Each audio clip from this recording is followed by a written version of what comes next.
What's up guys, this is the Guitar Legend coming at you with a brand new reaction video, and today finally we're going to revisit Lovebites. Now, it's a band that we haven't listened to together for a couple of weeks, ever since basically the release of their last EP. I did a pretty strong coverage on that, so I did give the chance to other bands, in the rotation, let's say, in the channel. But I'm very happy to be reacting to them again because, as you know guys, I love them. They're a fantastic band. One of the best bands, I dare to say, metal in the power metal scene by far, but they're not restricted to just power metal. It's such an interesting band, and especially with their last EP, they proved that they can push their genre and their, let's say, their musical offering to another level and to some very exciting territories as well. So I'm very curious to see what the future holds, but while we wait for the future to develop itself, we're going to listen together to a Frozen Serenade. Now, this was not the biggest request on the channel. It wasn't by far the biggest request, but it's a special request. It's a request that many of you guys, big, let's say, loyal fans of the band, have asked me to react to. It's one of your favorites from what I understand, kind of a hidden gem in their discography, and many of you ask me directly to react to this and to listen to this during our live premieres, when I'm premiering the videos in the chat. So it's also, let's say that this is a reaction. Thank you for the support. Thank you for, we went over the 3,000 subscribers on the channel, which was nice to see. And a thank you to all of you that actually join also during the premieres of the videos, which I really do appreciate even more. So guys, without further ado, I'm extremely curious to listen to this, as we are, I'd say, used to expect from Lovebites. It's a fairly long song. Not too long, but still. We're going towards the 7-minute mark, which has me very excited. Let's see where they take us. Let's go guys, a Frozen Serenade, Lovebites.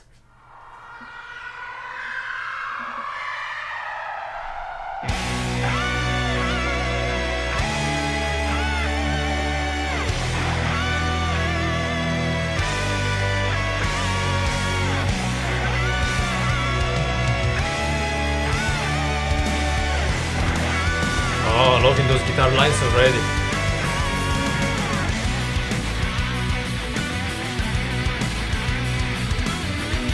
Oh, that's groovy. Nice.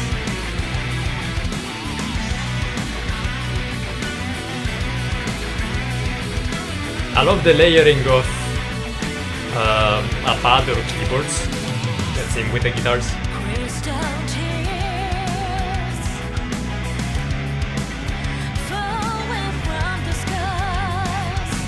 Getting strong Dream Theater vibes and melody wise.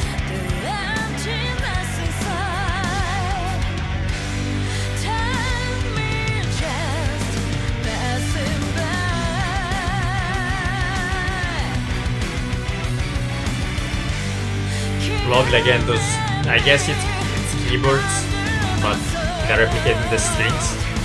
They just support the guitar lines.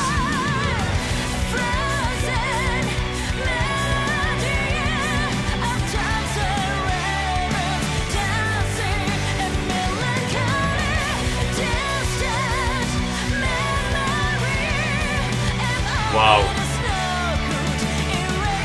fantastic melody.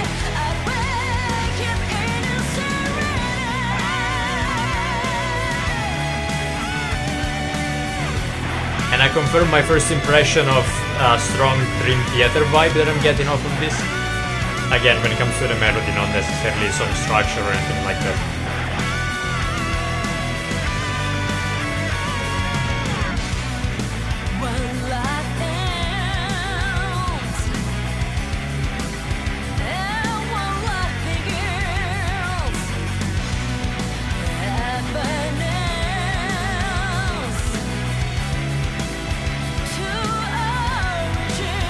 Loving the drum work as well with the double, not the double kick, but the drum pattern.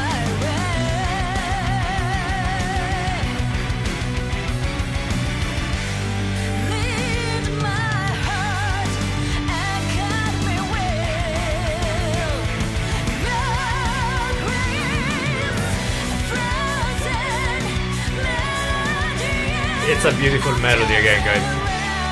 Works so well.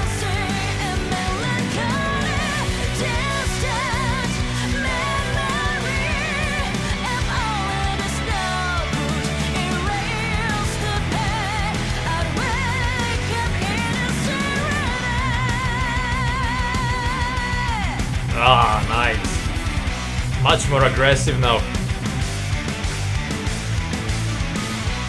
Loving the accents with the cymbals as well. The fast runs on the guitar. Oh, it's getting more intense. It's building up.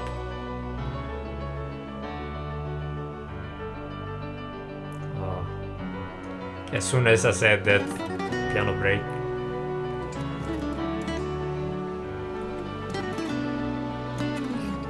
Wow.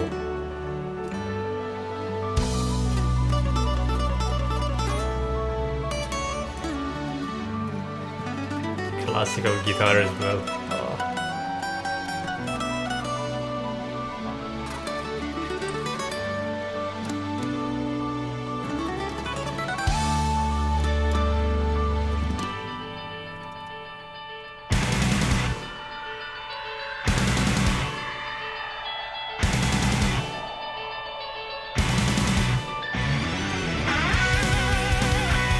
Oh, fantastic transition.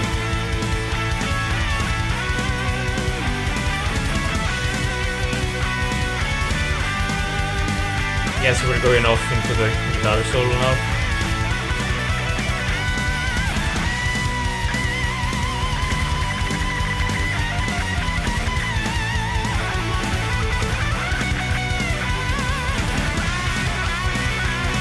We're getting such a wide spectrum of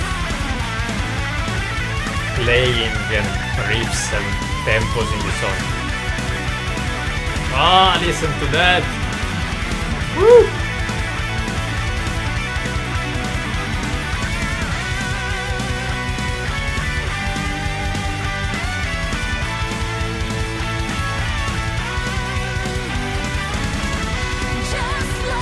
Even the bass in the background, you can pick it up.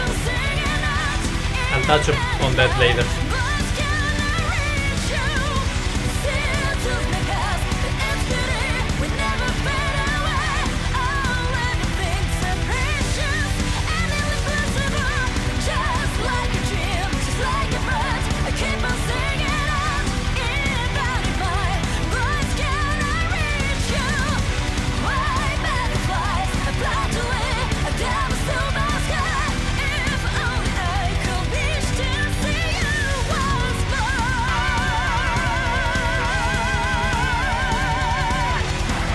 Bringing that back, closing the circle, fantastic. Listen to that guitar in the background.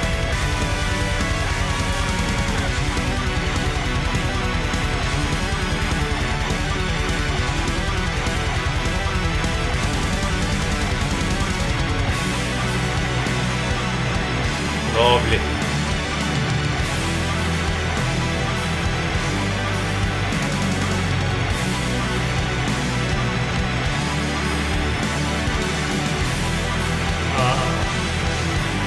Such a vortex of fantastic. Fantastic. This was gorgeous. This was gorgeous. A gorgeous composition, guys. I do want to touch on the bass before I forget, because sometimes I do forget to touch on the bass when it comes to Lovebites, because it's not very let's say it's not a very evident element in most of their songs that I've listened to so far. But there is a strong reason, and that's what I want to address right now. In this song, at some specific stage, specifically towards the end, there were at least 3, but sometimes even 4 guitar tracks layered, playing different stuff. Together with a string section, the drumming, of course, the vocals, and the bass. Still, the bass, if you listen closely, I guess it's more evident, of course, if you listen with a good pair of headphones.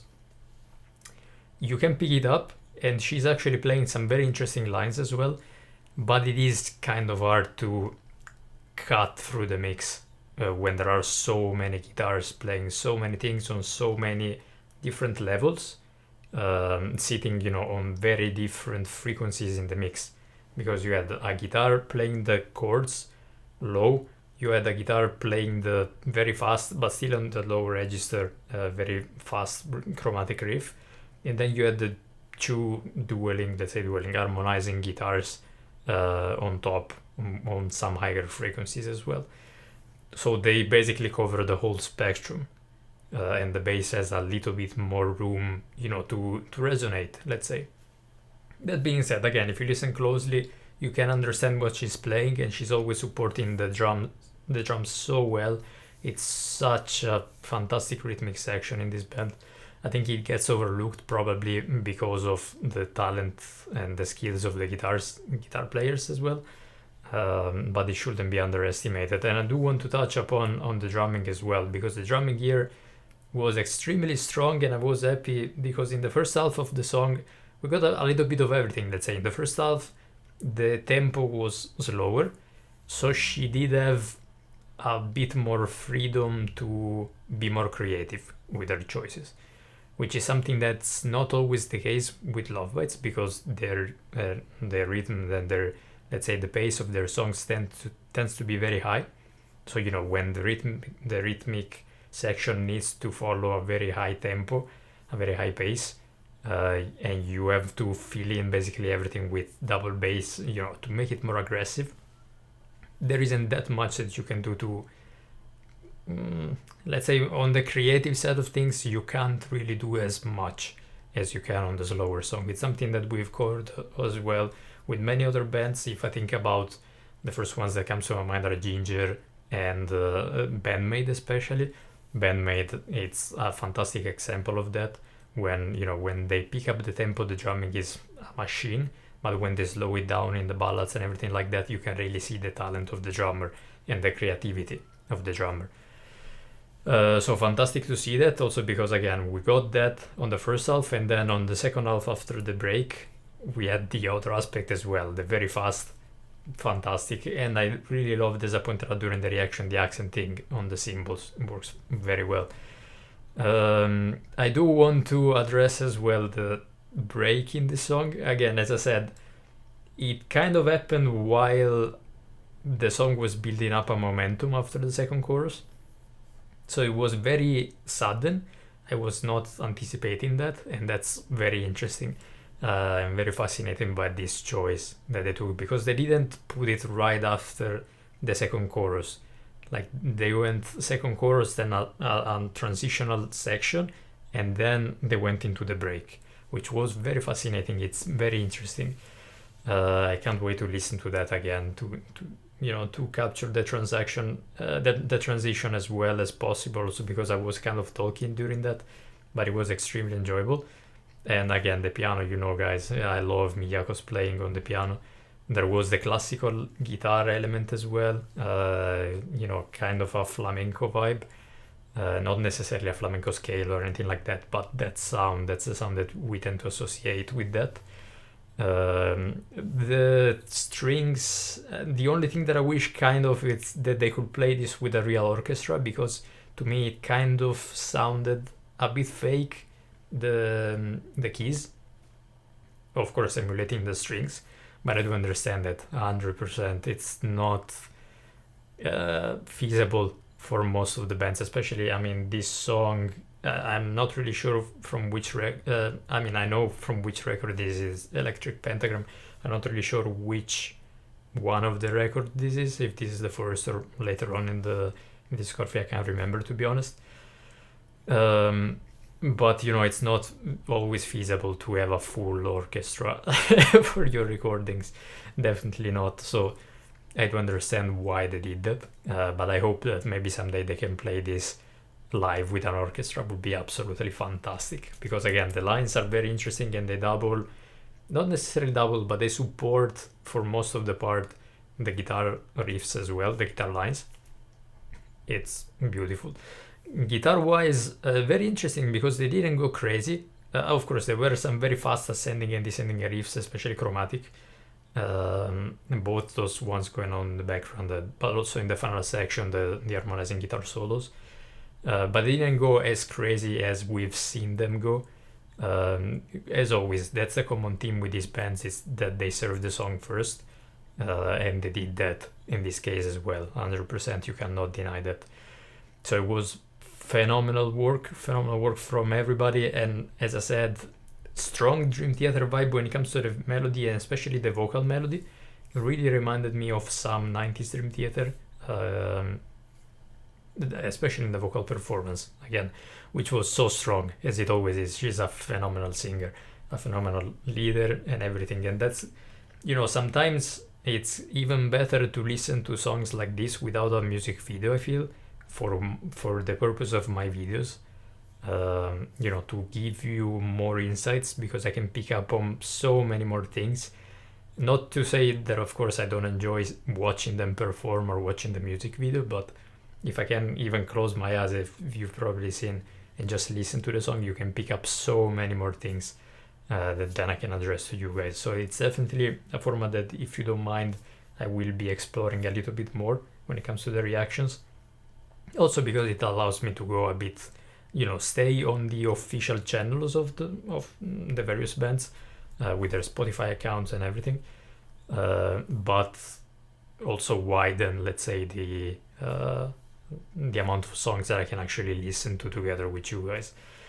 So I do want to thank you so much for recommending me this. Again, I do hope that you enjoyed this. This was, as I said, kind of a thank you, a special reaction, a thank you reaction, not necessarily because of the amount of requests that I got, but let's say from the people that asked this, that have been huge supporters of the channel.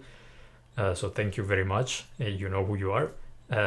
Hope you enjoyed this. If you do enjoy this content, if this was the first time that you were on the channel, or if you aren't subscribed yet, consider that.